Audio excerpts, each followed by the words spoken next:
दोस्तों, किन चीज़ों से हमारी भावनाएं सबसे ज़्यादा भड़कती हैं, सबसे ज़्यादा ट्रिगर होती हैं? रिलीजन और कंट्री, देश और धर्म बड़े आराम से टॉप 3 में तो आएंगे ही। और इसीलिए आप देखेंगे कि लंबी लकीर ब्रेन वॉशिंग में रिलीजन और कंट्री दोनों का ही बड़ा तगड़ा इस्तेमाल होता है। हर शातिर आदमी को पता है कि चाहे मुझे अपना पॉलिटिकल करियर बनाना हो, चाहे मुझे साबुन, तेल, शैम्पू बेचना हो, या मुझे फ़िल्म हिट करानी है, किताबें हिट करानी हैं, या इवन आरडब्ल्यूए का इलेक्शन भी क्यों नहीं जीतना है। 3% लॉजिक लेना है, उसमें 97% इमोशन डालना है, और इमोशन डालना है देशभक्ति वाला या रिलीजन की रक्षा करने वाला है, इस तरह का। और बेसिकली देश और धर्म से कनेक्टेड इमोशन डालना है।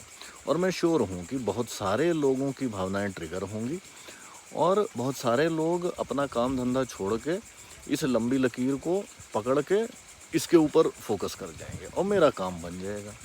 अच्छा, बचा कैसे जाए? अब बचने के लिए, जैसे कोरोना टाइम पे कहा जाता था कि जानकारी ही बचाओ है, जानकारी इस मामले में कंप्लीटली बचाव की गारंटी नहीं ले सकती, तो कम से कम पहला स्टेप तो बता ही सकती है कि आपको पता तो होना ही चाहिए कि भैया हमारे साथ ये हो रहा है, हमारे ऊपर लंबी लकीर डाल दी गई है।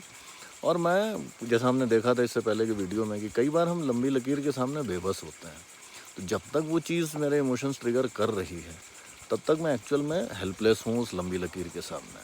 तो ऐसा हो सकता है कि मुझे पता है कि हाँ, मेरे ऊपर ये लंबी लकीर खींची जा रही है या फेंकी जा रही है, अगर आप उसे एक मिसाइल से कंपेयर करें, और फिर भी मैं उसको नहीं काउंटर कर पा रहा हूँ, मैं फिर भी उस लंबी लकीर के वश में हो रहा हूँ या उससे इन्फ्लुएंस हो रहा हूँ, and that is fine. Important चीज़ ये है कि पहले स्टेप में एटलीस्ट हम उसे पकड़ना तो शुरू करें, क्योंकि जब तक कंट्री से या रिलीजन से मेरी भावनाएं भड़क रही हैं, तब तक मैं उस लंबी लकीर का शिकार तो बनूंगा ही। बट अगर मुझे ये पता लगने लग जाता है कि यार यहाँ पे देखो मेरे ऊपर लंबी लकीर चली और मैं इसके झांसे में आ गया, तो एटलीस्ट नेक्स्ट टाइम के लिए मेरा थ्रेशोल्ड थोड़ा बढ़ जाता है।